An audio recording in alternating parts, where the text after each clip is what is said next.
अब मान लीजिए कि आपकी कंपनी का एक प्रोडक्ट है, वो प्रोडक्ट मार्केट में बहुत फेमस है, लोग उस प्रोडक्ट को खरीदते हैं, बहुत अच्छे से सेल भी होती है।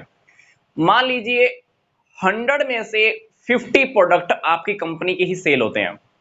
100 में से 50 प्रोडक्ट आपकी कंपनी के सेल होते हैं। फॉर एग्जांपल मोबाइल की बात कर लेते हैं। 100 मोबाइल में से 100 मोबाइल्स में से 50 मोबाइल्स आपकी कंपनी के ही सेल होते हैं। अब मान लीजिए मार्केट के अंदर एक नई कंपनी आ जाती है और वो कंपनी क्या करती है, अपनी नया मोबाइल लॉन्च कर देती है। अब उस कंपनी के मोबाइल लॉन्च करने की वजह से क्या होगा, हमारी कंपनी के प्रोडक्ट की सेल कुछ ना कुछ तो इफेक्ट होने ही वाली है। हमारा प्रोडक्ट कुछ ना कुछ तो कम बिकेगा ही। तो हम क्या करेंगे, सामने वाली कंपनी के प्रोडक्ट को compete करने के लिए, कंपटीशन देने के लिए हम क्या करते हैं, एडवर्टाइजमेंट करना स्टार्ट करते हैं। हमने हालांकि 5 साल पहले एडवर्टाइजमेंट कर लिया था, हमारा प्रोडक्ट फेमस हो चुका है। अब हम क्या करना चाहते हैं, सामने वाली कंपनी के प्रोडक्ट को थोड़ा डाउन करना चाहते हैं, हमारी कंपनी की इमेज को बचा के रखना चाहते हैं। हमारा मार्केट के अंदर जो 50 मोबाइल्स बिक रहा है, 50% जो मोबाइल हमारे ही बिक रहे हैं, हम उसको मेंटेन करना चाहते हैं। तो सामने वाली कंपनी के प्रोडक्ट को मात देने के लिए, सामने वाली कंपनी के प्रोडक्ट की एडवर्टाइजमेंट को देखकर अगर हम भी अब एडवर्टाइजमेंट करना शुरू कर देते हैं, तो उसको हम बोलते हैं defensive advertising. Yes, defensive advertising का मतलब क्या है, हमारा टारगेट क्या होता है, ताकि हमारा प्रोडक्ट, हमारी कंपनी सेफ मोड में रह जाए, हमारा मार्केट के अंदर जितना शेयर है वो सेव हो जाए। जैसे मैं आपको बता रहा था कि हमारा मार्केट के अंदर कितना परसेंट है, 50% हमारा ही मोबाइल सेल हो रहा है। तो हम अभी भी अपने मार्केट शेयर को सेव करना चाहते हैं, बचाना चाहते हैं। इसके लिए हम क्या करेंगे, सामने वाली कंपनी की एडवर्टाइजमेंट के इफेक्ट को हम कम करना चाहते हैं, क्योंकि सामने वाली कंपनी ने नया प्रोडक्ट मार्केट में लॉन्च किया है, सामने वाली कंपनी ने भी क्या किया, एडवर्टाइजमेंट करना शुरू किया।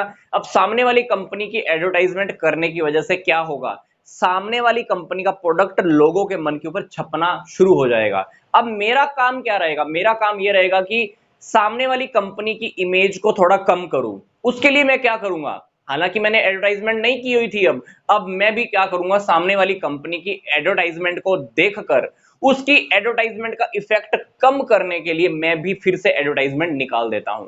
उसको मैं बोलूंगा डिफेंसिव एडवर्टाइजिंग। टारगेट क्या है, हम सेफ मोड में रहें, हमारा मार्केट शेयर सेव हो जाए, सामने वाली कंपनी का एडवर्टाइजमेंट का जो इफेक्ट है वो कम हो जाए, लोगों के मन के ऊपर आधा इफेक्ट हमारा भी रह जाए, अगर आधा इफेक्ट अगर उसका रहता है तो हमें कोई प्रॉब्लम नहीं है। हमारा टारगेट क्या रहेगा, सामने वाली कंपनी के एडवर्टाइजमेंट के इफेक्ट को कम करना।